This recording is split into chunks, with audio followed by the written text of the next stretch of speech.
Welcome to the podcast. Skills pay bills number, I don't fucking know. That doesn't really matter anymore. It's number, who gives a fuck, right? Exactly. The only thing that matters is that we're back. Yeah. It feels like it's been a few months. I don't know if this has been the longest break we've taken. Maybe not. I think so, yeah. But it feels pretty long. Yeah. But go ahead. I'm excited to just get back on here and talk about future things, stuff that we're working on, drops. You must have a lot of stuff bubbling up inside of you. What do you want to let out, Claudia? A lot of rage. Well, I mean, the last time I think we had like an official podcast was in maybe November, December. It kind of preceded the Sewing is Life art show, which was like the last big event that we had, December 17th. Yeah. I know it's been a couple of months, but do you just want to quickly touch on that? Yeah, so we had an art show. And I think that the thing that we're still recovering from is the space, right? Like we basically transformed the whole entire studio into an art gallery. And like we really made sure that we left some of the sewing machines in there because it was really like a night dedicated to the sewing machine. And so we had 40 different artists. We had live performances. We had a lot of amazing sponsors. And so it was like something that we had obviously never done before. But we know that like when we dedicate like time and energy and effort into something, we always make sure that it's something amazing. And like we have an amazing team. It's not just me and you, but it's like, I feel like with the art show, it was like a really good, it was like a really good collaboration with everyone that was a part of it. I mean, there was like days where it's like people were coming in just to fold fabric, you know, to put things away. There was days where it's like, you know, we're stuccoing the walls, and, you know, there was days where it's like people were painting the walls, you know, because it's like we knew that if people were going to put effort into creating art pieces for our show, that we really wanted to make sure that we gave them a space to where it's like it was going to do their artwork justice. And special shout out to Danny, This Girl Hugs Trees, and Aigato for basically being there, you know, the night before to almost 1 a.m, helping to hang all the stuff, basically just and all the tagging and everything like that. I mean, I just want to do a special shout out to them because Sewing is Life would not have happened without those two especially. Yeah. And it was like one of those things where it's like I've said before, like we had never done anything like that before. And it was freaking a lot of work. We basically moved out the whole entire studio, and we did retail outside.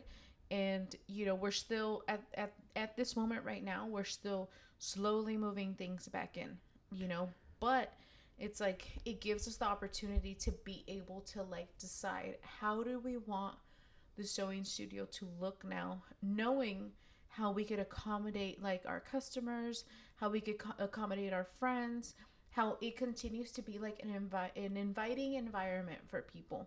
And like that's what I like, you know. It's like I like people. Like my love language is quality time. So it's like when people come, it's like I feel loved, you know. And so but we needed to rearrange the shop. We did. So this is a great opportunity. Moving everything out is a great opportunity for us to move everything back in, but in the way that makes sense now. Not the way that made sense when we did it 2 years ago. Yeah. But 2023, what makes sense for the shop now? And I think that's where our head is turning, and we haven't quite figured that out yet, but we are in the process of doing that. Yeah, because that leads us to like what we have planned, right? So it's like we have workshops that are like now being planned, you know, where it's like we are, you know, hoping that like these workshops are gonna accommodate like, you know, a bigger crowd. And so it's like we just have to be able to make sure that we have a retail space, but that we also have a workshop space where it is comfortable enough for people to say, hey, you know what, like we want to go there. We want to be, you know, we want to be a part of a workshop. So, and the thing is, this year we're going to be really consistent with workshops. That's one of our main goals. We want to have at least 2 workshops a week consistently. Yeah. And we don't care if one person shows up or 5 people show up. It doesn't matter. Like, we want to ingrain in people's brains in this year that Sew Loka is synonymous with workshops. Mm-hmm. You know, like the sewing workshops, and then the embroidery workshops, and just basically having that, because you are so skilled at teaching and everything like that. And it's just basically having those group workshops available, and where people know, hey, on Fridays and Sundays, Sew Loka always has something going on at her shop. She's always doing something. Yeah. And it's about consistency. Exactly. I think that's been, consistency is like one of the most important things with like any kind of like business, any kind of like, when you want to like make sure that people are constantly like coming in or whatever, you know. And it's like, for us, consistency has been one of the key elements to like the success of our business, you know. And so we realize that with so many different things, you know. And I think that's what, you know, what makes us very unique, in the sense where it's like we're so consistent and persistent, you know. And so I'm excited, because it's like, obviously, you know, doing workshops and all that kind of stuff. Like, I really enjoy the workshops. You know, I love teaching. Originally, I wanted to become a teacher. So it's like, this is like a great way for me to, you know, the challenge for me is like being able to like think about like, how could I make this fun? How could I make sewing fun? How could I make this where people are going to be engaged and want to do it? So it's like, that's my challenge. And you know, like I said, I wanted to be a teacher before, and it's like, I know lesson planning, all that kind of stuff. And so it's just implementing that into the workshops where... Well, we haven't officially announced the workshops, but give people a preview of what we're planning to announce this week, and what we're planning to do at least 2 days a week going forward. So on Fridays, we're going to be having our embroidery workshop, which is going to be an embroidery like class, where it's like, you basically come, you hang out, you embroider. We'll have like you know, hoop designs, and then we'll basically have all the materials, like, excuse me, we'll have our thread, we'll have blank, you know, pieces of fabric that you could embroider on those. And we just want to be able to, for all of us to sit together and to be able to embroider and communicate. Like, how could we conversate? What, like, it's an opportunity for people to basically slow down and create something beautiful. And embroidery is like such a good way to basically, like, open up, you know, talk about things like what's on your mind. Like, it slows down. It's like being in a room, and like being in a room with strangers could be really intimidating, but it's like, just think about the embroidery project as like your phone, but without like that move of like, oh, that person's on their phone, they obviously don't want to be a part of this conversation. And it's like, it really allows for you to like really get in the zone with like embroidering. And if you want to like jump in the conversation, it's like, it's open, you know. So, and this is gonna be every Friday night, every Friday, 6 to 8. What a beautiful alternative thing to do on a Friday. Yeah. You know what I'm saying? Like, we could either go to the bar, we could do this and that. You could even, but it's just like, hey, if you have a friend or if you have a date or something like that, like, to me, that's just fucking, it's something out of the box. Yeah. I'm not, you know, it's like, I'm going to be 38 this year, and I did all the going out and partying and, you know, all that kind of stuff. And so for me, it's like, I did all that stuff. And so like, now I'm at the point in my life where I'm not a drinker, and it's like, and I enjoy being able to create things with my hands with a group of people. And I think that there is power in being able to create, and being able to create, that's when people are the happiest. So it's like, yes, you know, there's nothing wrong with going out and getting drunk and doing all that kind of stuff, but it's like, there is something of value that you give yourself when you sit down and you create something with your hands. And also, you have the possibility of meeting somebody really cool too, that you may have never met before, that's like-minded, everything like that. So that's the extra bonus too. When you come to Sew Loka, you're usually going to meet somebody fucking cool. Exactly. It's always like a really cool bunch. And, you know, I'm excited because it's like, it's one of those things where you're just kind of like, cool, like, there's going to be really cool people there. And it's always like a really fun vibe, you know? It's never like something where it's like everyone's really whatever, you know, it's like it's always a good time. So I'm excited about Friday embroidery nights. I'm also really excited about Sunday. Sunday, we're going to start doing our group sewing classes. It's very limited seating. We only have 4 seats. And so every Sunday, it'll be a different project that you'll start and you'll finish within 2.5 hours. And what time Sundays? So it's going to start, we're hoping that we do it from like anywhere between like maybe 11 to like 1:30. So during store hours? Yeah. Sick. Okay, cool. So people will be coming by on Sundays, you know, on the weekends and everything like that. And actually when they come in the shop, they'll be seeing a live workshop. Yeah. Yeah. Which is cool because it's like a lot of people don't know that we do sewing lessons. We're more than just a retail store. Yeah. We've always been more than just a retail store. Exactly. So it's like, I feel like I've been telling everyone for a really long time, everyone should know how to sew. Everyone should know how to sew. Everyone should know how to sew a button. And I'm sure there's a lot of people that don't, you know, and it's a crucial skill to be able to fix your stuff. And we've had this conversation so many different times with so many different people about how we don't fix things anymore.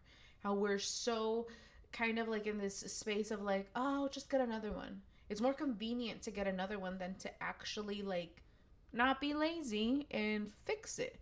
No judgments, because honestly, sewing is challenging for people in the beginning, like any skill. You know, it takes a little bit of time and effort and everything like that. So let's not judge people. Let's welcome them in and be like, hey, let's try, let's have fun. Let's show them the positive side of it. Because I think, just at least for me, like when I hear people judging me, I get turned off to it. So it's like, I want to say that sewing, if you haven't learned, if you don't know how to sew, if it's tough for you, that's okay. Yeah, it's okay.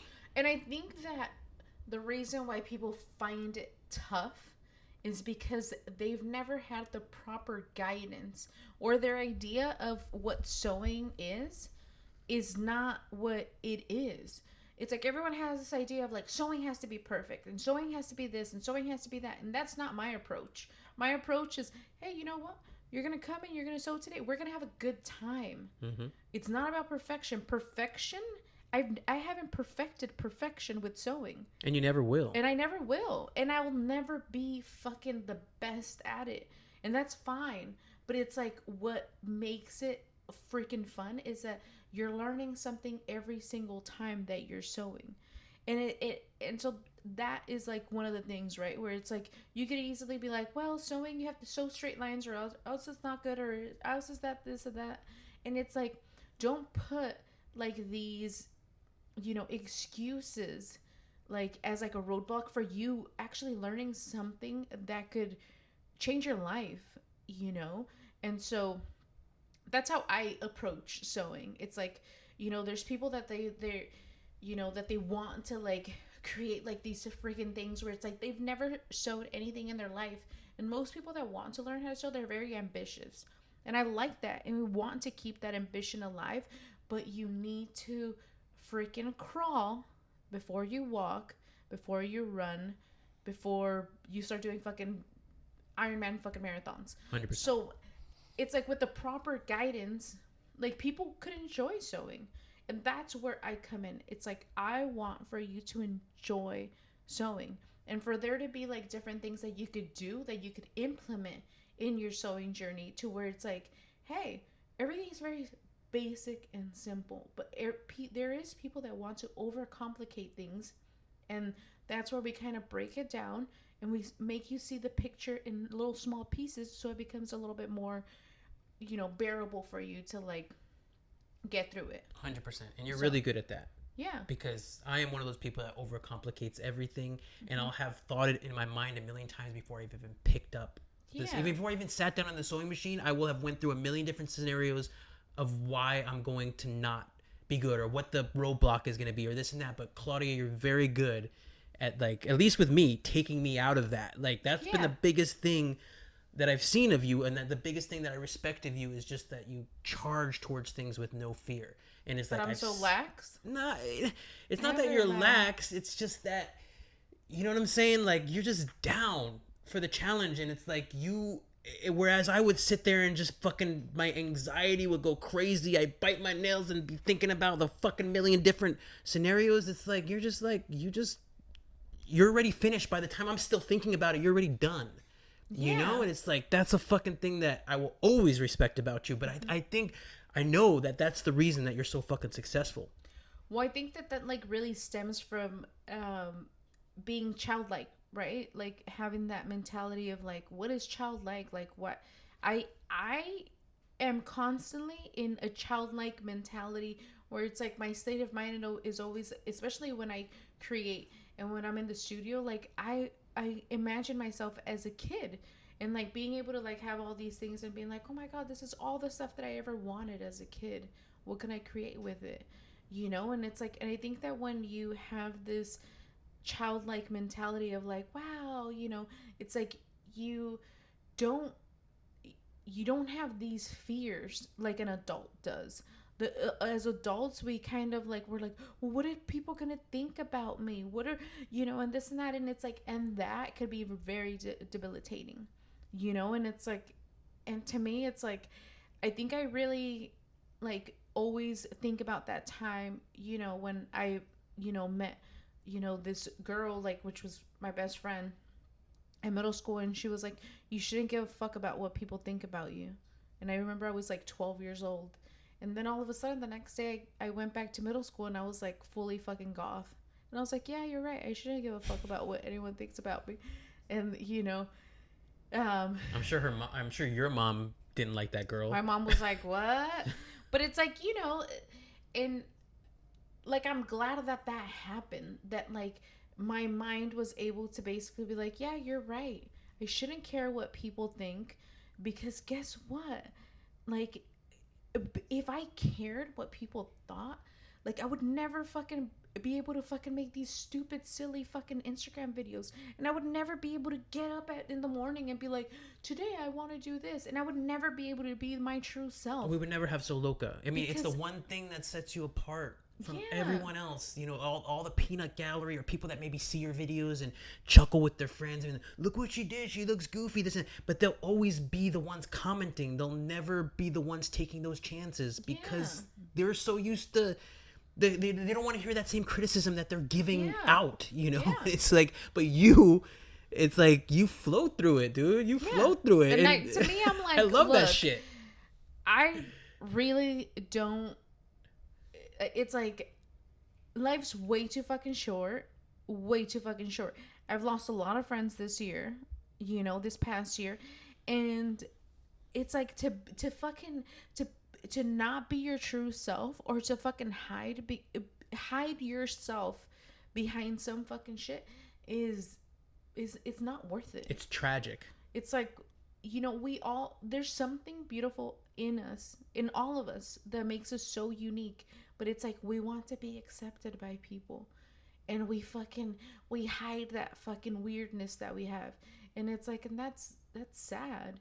It's like, you know, it's like, you know, all that quirky shit that people have and all that kind of stuff, it's like, it should be embraced. It's like, it's what makes people like unique, and you're more interested in who they are than someone that's like so basic, that is so bland, all those kind of things. And it's like, they don't make any waves, they never say anything slightly controversial or interesting. And guess what? It's a forgettable life. Yeah. And who wants to live a forgettable life? Yeah. I don't want to live a forgettable life. No. I'd rather be controversial than forgettable. Honestly. Yeah. And it's like, dude, we're getting close to being 40. And it's like, and to me, it's like, I've always have had the idea of writing a book. And I know that if I wasn't the person that had balls to be my authentic self, there would be no content for my book. Nobody would fucking want to read it. Yeah, and it's like, I've been through so many different things in my life, and I have so many amazing memories, and I have so much stuff to just talk about, you know, where it's like, dude, that's one of my goals in life. And it's like, I know that if I was the kind of person where I was like so like shy and meek and, you know, this and that, it's like, It's a life wasted. It's a life wasted. And to be honest, that's what I was when I was like in 7th grade. I was like super shy and, was constantly like, oh my God, like just look like everyone else. Don't fucking, and it's like, I just remember being like, dude, I'm just so tired of like, of this. Like, it's like, I'm not even the person that I want to be. And, and I think that like really moving to San Diego really amplified that. Where it's like, when you're around people and those people aren't like watering you like a plant and telling you all these great things, like you're great, you're good for you, what do you got going on, all those kind of things, and they don't support you and they don't do all that kind of shit, like just like plants, they die. Mm-hmm. You end up fucking just dying inside. And it's like, and I think that when I moved to San Diego, I really like, I remember I was at Horton Plaza, and I think I was like at that CVS that they had there at that time, and or like it was Jamba Juice, I don't know, something like that. But I was in there, and I remember thinking like who do I want to be here? Like who do I want to be? Like who's the person that I've always wanted to be? Like I could be whoever the fuck I want to be. No one knows me here. Like I could be whoever the fuck I want to be. And I was like, who do you want to be? And I remember thinking, I want to be the person that makes other people feel good. And it's like, there's so much shit going on in like the world where it's like, there's constantly people going through their own personal struggles by themselves. And it's like, and you could really choose to be that fucking person that makes their day fucking like shit, or you could make their day. And it's like, and I want to make sure that I make their day. Instead of like being that dick that you got my fucking coffee order all wrong. It's like, is it really that big of a deal? Where it's like how you phrase things and how you come across, those are really important things.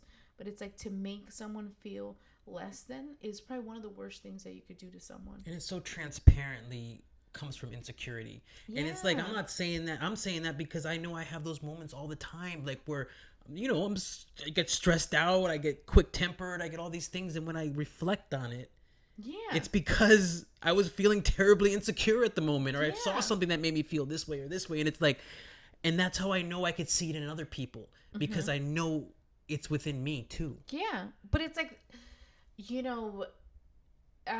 when I was going to like therapy, right? I remember like the therapist was like, you're a very insecure woman, and I was like, yeah, that's why I'm coming here to fucking try to fix these things, right? Because it's like once you're you have like a little family unit or whatever, the way that you are as a person, it doesn't just affect you. It ripples out to your friends, to your family, to like everyone that is always constantly surrounding you.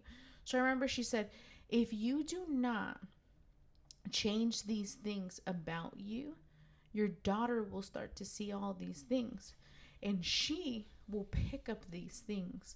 And I remember thinking, I really don't want her to see me in this kind of light of being a very insecure woman, of looking at, at her mom being all like shaken and being like, oh my God, my husband's gonna fucking, and just being like, oh my God, and all these kind of things, and just, so it's like, I knew that there had to be changes where it's like, I had to fucking build up confidence in something in order to fucking really smash down that insecurity. Because when we have confidence in something that we're passionate about, or that we know, guess what my fucking trump card is. Fucking everyone has to figure out what their fucking trump card is, and basically be like, look. And it's like that constant comparing and all that kind of stuff, it's only toxic. So it's like everyone has to be able to be like, hey, you know what, like this is who I am inside, and that's it. But easier said than done. I mean, but you're doing it. What I'm saying is like, but we're all in that different stages of it. But I just know there's some fucking negative ass people out there that I just don't fuck with. I just, that's easier for me to deal with, as you get older. It's not like you're mad at people or you want to talk shit about them or anything. It's just like you just don't have time for them. And it's like, I have time for you, I have time for ice, I have time for people that are watering and nourishing me, and I'll water and nourish them back. But the fucking negative ass Nancy's, there's like, a lot of them. But you know what? Like, we've been doing this for a really long time. Yes. We moved to San Diego almost, 13 years ago? Yeah, 13 years ago. Okay, so it's like we've been doing this for a really long time. So it's like every time you like step it up and keep outdoing yourself, there's always going to be more people to criticize you for whatever thing that you did. So it's like, cool. Like, do you want to keep growing and outdoing yourself, or do you want to get stuck in that fear of people constantly criticizing? Because it's easier to criticize when you're fucking sitting in the bleachers watching a fucking game than it is for you to actually do it. And it's like, I really could care less if people criticize me, because it's like, okay, cool. Like, you try doing it. You're doing it. You're fucking doing it. I mean, we're fucking doing it. We're fucking doing it. We both took risks to be here. Yeah. And we fucking no risk, no reward. People don't understand that. It's like, why are they getting rewarded? We took real, legitimate risks. And guess what? Those risks are still not over. We're still taking... It's such a temperamental situation, but we're willing to walk that fucking tightrope. If you're not willing to take the risk, if you're not willing to walk that tightrope, you are going to be stuck in the bleachers. Yeah. And I'm sorry. I'm sorry if that makes you uncomfortable, that makes you feel some type of way. That's just me talking unfiltered. And this is just how I feel. But that's also the reality of things. It's like, I know that, like, my whole thing is like, I will fucking make sure that I fucking do the things that I have to do in order to make sure that it's like this thing that I love, this thing that has been like that one thing that gives me purpose, it stays afloat.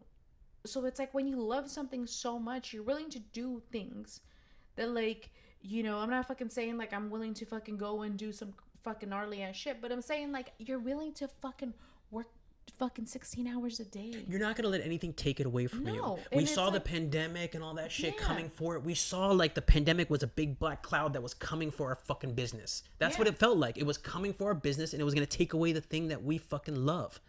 And we fucking buckled up, and we got creative, and we figured out a way because we loved it so much. Exactly. So it's like, pandemic, like thinking back at it, right? Because it's like everyone kind of is like, we're out, like, we're now, like, pandemic and stuff like that. And it's like, yes, we're not in quarantine anymore. We're not, this and that or whatever. But it's like the reality of it within, like, small business is that we're not doing great. Small businesses aren't doing great. It's like, it's like the pandemic was like a time where it was like, hey, the trend right now is like, go and support your local business.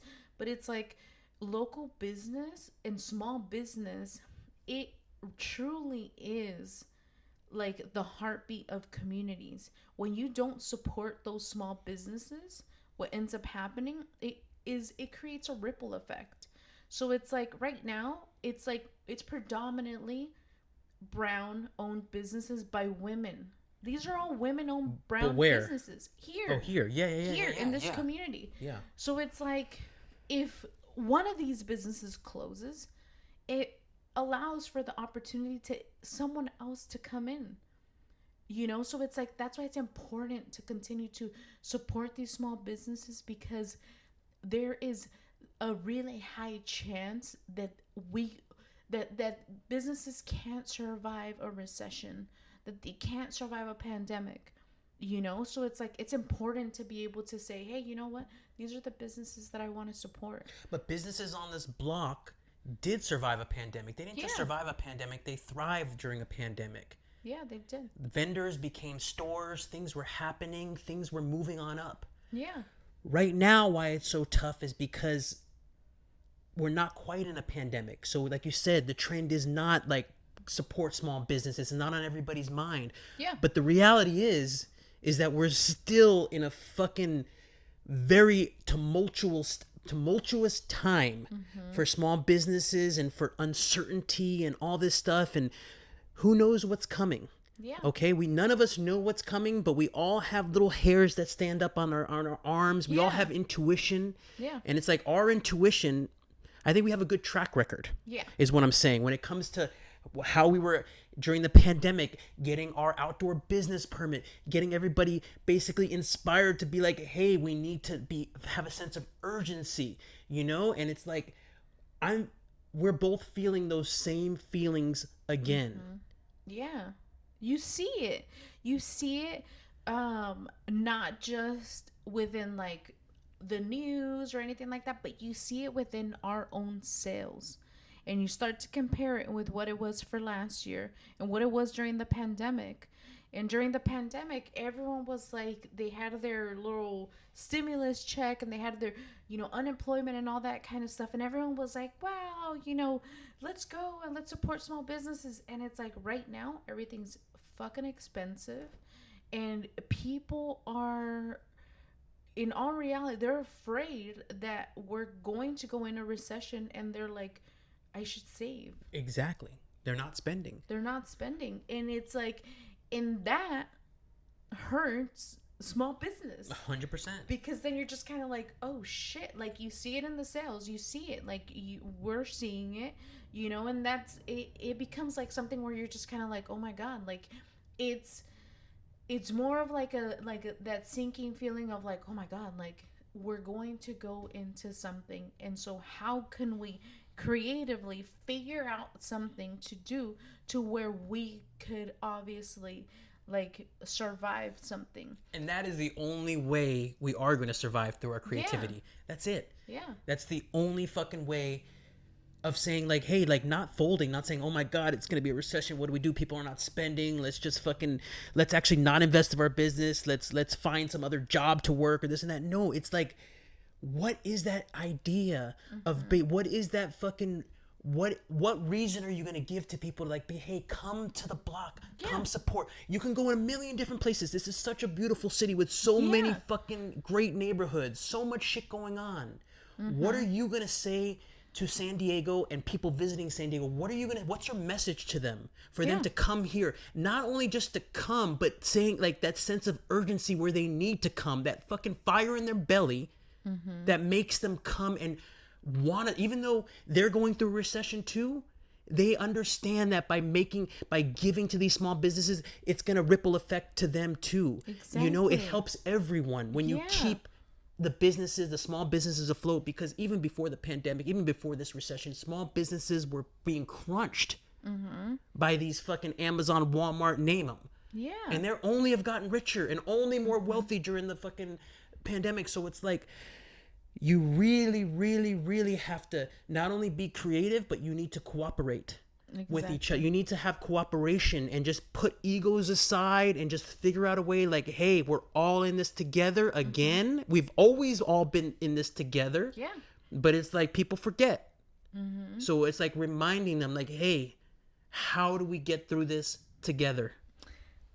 One of the things that like is really important to understand is that ego, when you get all those little pats in your back all the time, all those pat in the backs all the time, you could let all that, right? You could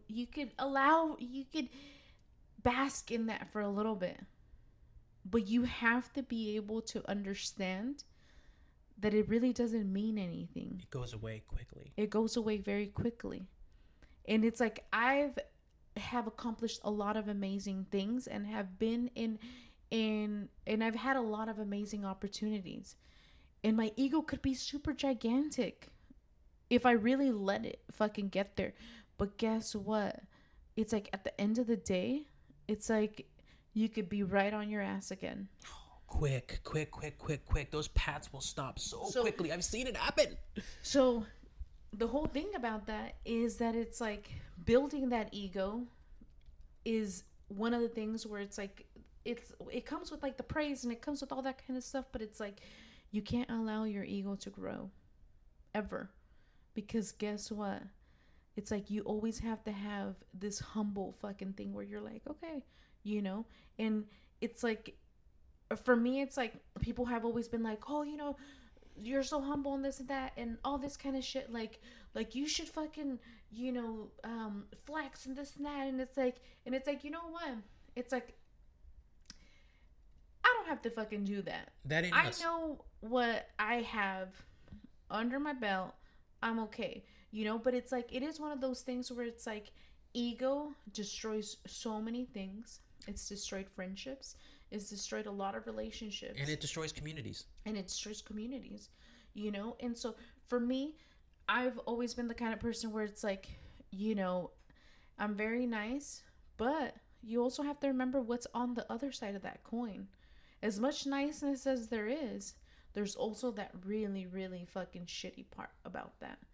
So it's like, I just make sure that I did enough therapy for that other side not to constantly come out, you know. But it's like, it is one of those things where it's like, especially right now that, you know, we're seeing all these things, you know, you're seeing all these things. And especially with business, like with business, I've understood business, you know, since I was like 12 years old, when I was going to sell with my dad at the swap meet. And there would be days where we would be at the swap meet for 6-8 hours and we wouldn't sell shit. And I would just kind of be like, damn, today sucked. And my dad would be like, ese es el negocio. That's business, you know? And there would be days where my dad would be like, this is your booth and Liz's booth, and I have my booth and Fonzie's booth, and we're going to be over there. And we would bring in like $700 for my dad, and he would bring in $700 for himself. And we would be great. And we would eat great that night, you know? But it's like, that's business. That's business. There's some days where you're fucking great, but those days where you're not that great, those are the days where you learn more, when you get more creative, and when you realize, what do we have to do to have more of those days?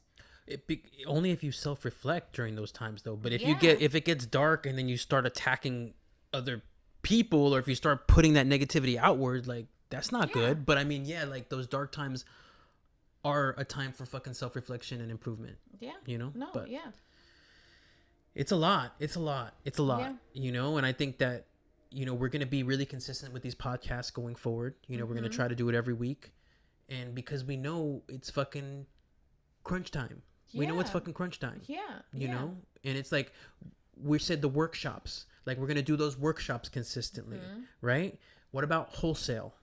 So, right now, our goal is to basically have 5 different wholesale orders. With museums, we're basically starting off our wholesale with our zipper pouches, with which they're all made out of 100% recycled materials, which is amazing. So it's not just a really cute little zipper pouch that you get, but there's also that kind of like the integrity that comes with purchasing something like that. It's sustainable fashion. It's very sustainable. It's like, it's made out of recycled goods.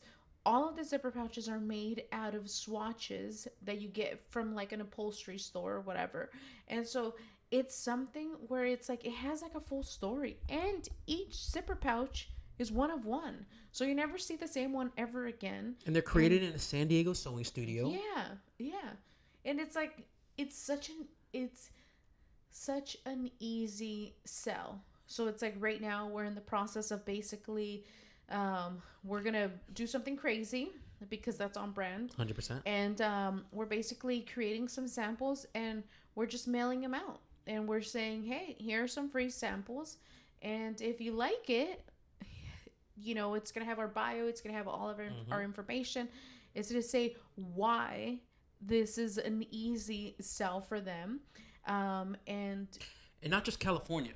We're sending it to all motherfucking 50 states. Yeah. And eventually, like, our goal is like, we want those Sew Loka zipper pouches. Any state you visit, you can purchase it. Exactly. You know, and it seems like a high goal right now. It seems like, oh my God, that's so far away. But I remember a time when we were fucking, a few years ago, when we were saying to each other, like, wouldn't it be cool if, like, we can just like go to sleep and wake up, and like while we're sleeping we can make money, or we can have sales and stuff like that. And we thought that was like such like a dreamy thing. Yeah. You know, and it happens all the fucking time now. Yeah. Happens all the fucking time. Yeah. So it's like yeah. And it's like in all reality, it's like thinking about those things, right? Where it's like you're just kind of like, oh my God, like what else could we do? Because it's like we're very resourceful people. So it's like if there has been anything that we've ever wanted to do, like we always put it out there, and then we say, okay, how can we do this? How can we make this happen? And then we kind of think about it for a little bit, and then it starts to kind of like get in our path, and it happens. But it's like it's really about setting that goal and working towards that every single day. And it's like if you're not working towards your goal, then it's like you're really not going to accomplish anything. But for us, it's always been one of those things where it's like I remember, you know, getting back from Florida, the first time that I ever went to Florida. And I remember Ice was 5 months old, and I remember getting back and going to see our first retail location, like 2 days after we got back from Florida. And I remember thinking like, wow, this is going to be great. And it's like, and now looking forward, and it's like next month will be 10 years. And it's like, you know, all this stuff, all these ups, all these downs, all these, you know, times where it's like my electricity was shut down, you know, and just kind of be like, okay, like this sucks. And like learning things and, you know, ignoring things and, you know, all that kind of stuff. And like learning, constantly learning, you know, because it's like, I'm not the kind of person where it's like, I'm great at business. I'm good at sewing. That's what I'm good at. I'm good at sewing. I'm good at storytelling. All those kind of things. So it's like, how do you learn business? How do you do all that stuff? By doing it. Because it's not like I'm some business genius either. Yeah. I mean, we're learning. So then it's like, you're just kind of like, okay. Like, and really like, you know, I heard it this weekend. You know, one of my sewing students was like, changing career paths, right? From psychology to like wanting to get into like a fashion, you know, career. And I was like, wow, how do your parents feel about that? Well, I was really unhappy, and I felt like I was kind of pressured into it. Mm-hmm. And I was like, I get it, you know, it's like, and, you know, she was like, well, I think that, you know, in any kind of creative field, there's just too many people in that field, you know, and so that's where it's kind of like, it makes it hard for you to like break through, you know. But it's like, yes, there's a lot of creative people and there's a lot of that, but it's like there isn't a lot of people that have hustle or that are willing to take creative risks. Yeah. I mean, or that are consistent, or that want to stand out. Yeah. And not just that, but it's like the whole thing about like, it's like people want to be so original all the fucking time, and it's like they're only taking pieces from that person, and from that person, and then all of a sudden they're original. There's no such thing as being original. And everyone wants to like have this breakthrough design, and it's like if you just focus on the basics, it would take you way further than you need to go. But it's like people are trying to reinvent the wheel all the time. And it's like, you know, it's not going to take you that far. And you're not going to all of a sudden, it's like getting in your head too much. Oh, well, I don't have an original idea, and this and that and this and that. Excuse. You know, as opposed to like really thinking, you know what? I really want to do this. So where do I start?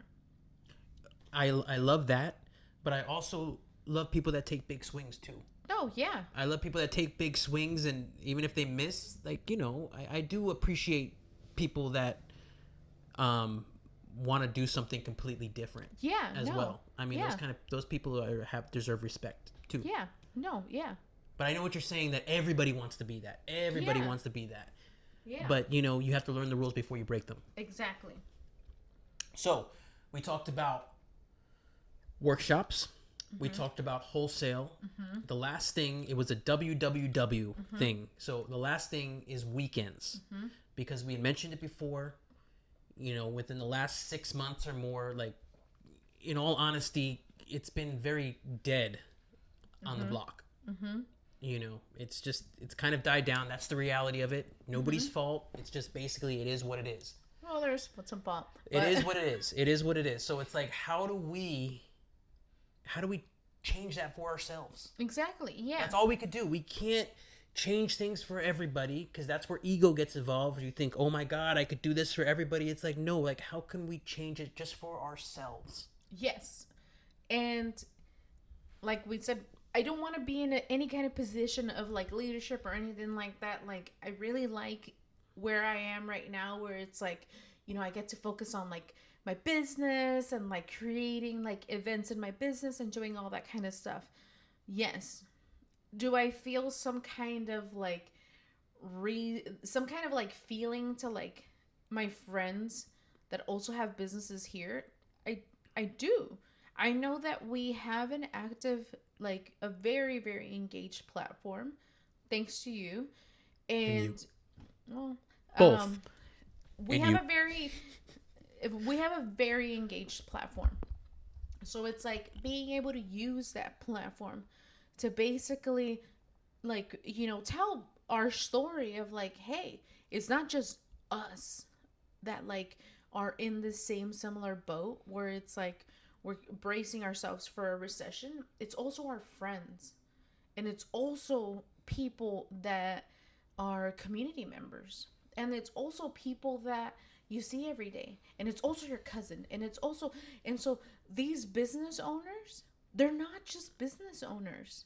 They have families. They're your neighbor. They're people. They're people. And if you take away that title of like a business owner, there's a lot down there. And it's like, and it's really important to be able to say, hey, you know what? Like, these people that like are my friends that are also going to, start to see these things and have already started to see, how it's been slow, how they're not making sales, how there's no events happening, how this and that. Like, you feel kind of like this sense of like, damn, this sucks. Like, this sucks not just for me, but for you, but for whoever also has anything that they've actually put like all their fucking eggs in one basket, so it's like you kind of feel like, because it's like I was raised like that. I was raised to basically help your neighbor, right? Like your neighbor, like I grew up with a neighbor, ever since I was born, next to someone until I was like 13 years old. And then that's when we moved away. But I grew up with them. And it's like, I remember having that feeling of like, if I saw my neighbor, it's like, you help them, and that's how I grew up. And it's like having that, that sense of feeling of like, hey, you know what? I want to, regardless if it's my neighbor or not, you want to help them. 100%. But you have to be a little cautious of over... you have such a good heart, such a big heart, everything like that. And it's like always trying to save other people. Yeah. And it's like, and then you sometimes you let yourself go, Yeah. And it's like, that is the biggest thing to watch out for. And, and the fact is we're a little trepidatious because we've been down this route before, especially with the block. Yeah. So we have to be very, like, fool me once kind of thing, like I just think I have faith in you. I have faith in me. No, yeah. I have faith in the brand Sew Loka. And so in creating things for us for the weekend to where we can make sure that, people are coming, people are shopping, and people aren't just coming to shop, but coming to share our story and coming to, it's like, because to help a business, it's not just about buying stuff. It's about really utilizing their platform to basically put us on to their audience. And so that's a freaking gigantic way of how you could help a business. It's not just by like, hey, here, let me buy something. There's so many different ways, so it's like, it could really not cost anything at all. It doesn't. And I think one way that we talked about doing it, and it's just something that we will plan to do going forward, is just bringing back photography to the block. Yeah. You know, and that's something that we're Sew Loka, even though we're going through this recession and we're going through these hard times and all this fear and anxiety, we feel like we should be saving. But it's like we're investing in a photographer every week. Every week. Capture the vibe, you know, all that kind of stuff. And really for people to be able to see how this space is beautiful. It's like why people like it so much. Why people come here for inspiration. Why people are constantly like, wow. Like, I know people that come to the area every single Sunday, you know, and they make it like a thing where it's like, they're like, this is our thing, you know, and it's so beautiful to be able to like constantly like see these customers where you're like, wow, I see you guys all the time. And it's like that consistency in a customer is beautiful, you know, and it's like, how do you constantly build that with other people?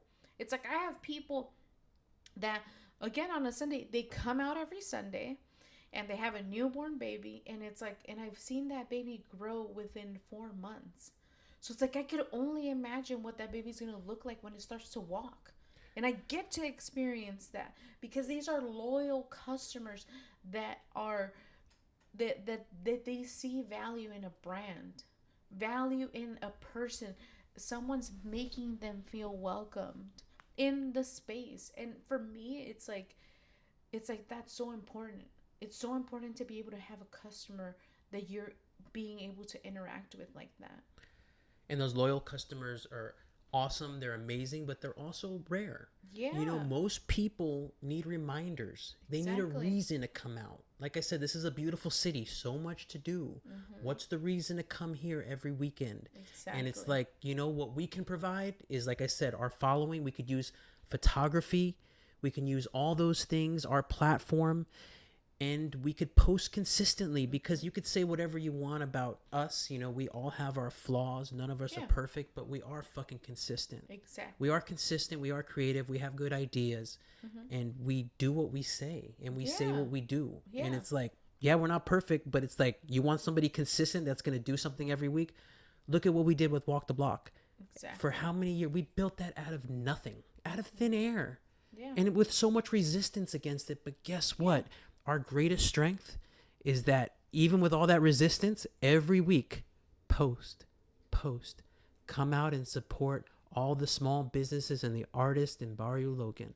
Exactly. Every single week, igniting the passion inside of people. When they read words, if the message is crafted in the right way, people will come. People will come and they will be happy to fucking buy something because you inspired them. But to have the ego to think that that's just going to happen without any effort, you're fooling yourself. So it's like, we know what we could do really well. Like I said, we can't do everything. We just can't do everything. But what we know what we could do well, and we could do it consistently. Yeah. And that's what we're going to do. Yeah. It's kind of like, you know how like when you're in an airplane and they're like, all right, make sure that you put your oxygen mask on before you want to help someone else. Exactly. It's just that constant reminder, you know, and it's like, I don't know, like, I think that, you know, I grew up with that kind of sense of like, oh, you know, like I'm of service. I'm always of service. Like I'm a people pleaser, you know, all those kind of things where it's like, you know, I think, you know, my toxic trait is that I'm a people pleaser, you know. You would have made room for Leonardo DiCaprio on that raft. Fuck yeah, I would have. I would have been like, you can be on top of me. Hey. Hop on. Or we could do vice versa. But, yeah, I would have made room for him real quick. But you know what I'm saying. There was plenty of room. I'm a little chunky, but, you know, we can alternate. Like, you know. But especially for Leonardo DiCaprio. But what I'm saying is like that's one of your greatest strengths, but you have to make sure it doesn't become your greatest weakness. Exactly. And especially thinking about it in the sense of like, you know, the airplane, oxygen mask, all that kind of stuff. It's like, you're right. And there's so many like other metaphors, right, where they kind of say like, hey, you can't pour from an empty cup kind of shit, you know? And it is really thinking about it in that kind of sense where it's like, hey, you know what? You're right. Like, I have to be good before I start to basically help someone else, you know? And, you know, yes, fool me once, shame on me. Fool me twice, shame on you. No, the other way around. Okay, whatever. Fool me once, shame on you. Fool me twice, shame on me. You sound like George Bush in that. There you go. See? Oh my God. It was meant to be like that. You know, obviously I don't know that one, but I'm leaving that in too. That's too good. Yeah, leave that one in. We're back, though. The podcast is back. Yes. Every week. Yes. Consistently. We took a little vacay, went to Florida, came back, recharged, ready to go. I almost got bit by a snake in my butt. Welcome to Florida. That's the Florida life. But yeah, I just wanted to say how good it was to talk to you again. Oh, wow. We talk every day. We talk every day. But I love these fucking, just these one-on-one conversations. It feels like it's just with the podcast, it just amps it up, you know? So I am, yeah. Well, the cool thing about like the whole, you know, vacation and then coming back and just kind of being like, oh shit. Because for me, that vacation was so slow, like so slow. You know, you're just kind of like used to like getting up and being like, okay, we're kind of like just riding this wave, you know? And so usually we're here and we're like, million things to do, and you're just kind of like go go go go go, and it's like, and I like that. Like, you know, it's like there's some people where they're like, that's not good, and it's like, I like it, you know, and I like living like that, and that whole like anxiety feeling, it pushes me. So it's like, that's what I like, you know. But it's also like one of those kind of things where it's like getting back and just kind of being like, all right, like, what do I want to do? What do I want to get done? How do I want to do this? All those kind of things, and just being like, all right, like, I know what I'm capable of doing, you know, like, I know that I could do anything that I've ever wanted to do. And it's like, and the real thing about, you know, what really gets me there is that I'm not scared to like have to do all these fucking things in order to get there, you know? So for me, like, you know, just being there and just kind of being like, okay, like, you know, every day was like just very slow, and like you're just kind of like, you know, there's not like a lot going on. It's like, for me, it was like, okay, when I get back, what are all the things that I want to do? Like, what do I want to do? Like, what do I want to design? What do I want to make? How do I want to continue to like make sure that people are engaged? But I think it's what you said all there, 100%. But I do think it's super important to like a personality like yours that thrives off all that stuff. Like, you need to be able to sit with yourself. Yeah. You need to be able to sit in a slow room without a sewing machine, without people coming and praising and everything like that. And you need to still be able to not have that anxiety. You need to be able to still love yourself in like the slowest thing. You know, it's not going to be like that forever, but I do feel like changing that pace where it wasn't like every second, like, oh my God, what the fuck are we going to do? Survival mode, blah, blah, blah, blah, blah. Yeah. Like, it was a totally different pace. Yeah. But it's like, it's also like a psychological thing. Like, can you withstand the slowness too? Yeah. It's a mental fortitude thing, because it's like, you gotta be able to, like, this is one type of pressure that we're dealing with. Yeah. But also the opposite side of it. Yeah. Like, what happens when there's no sewing machine? When there's no creativity? When there's none of that? Will you still be able to be the same person? Exactly. Yeah. Want to end on that note? Yeah. Love you, babe. Love you too. We love you too. We do. Whoever you are. Signing off. Skills pay bills, Dylan! 1 hour. What? 1 fucking hour. How are we that good?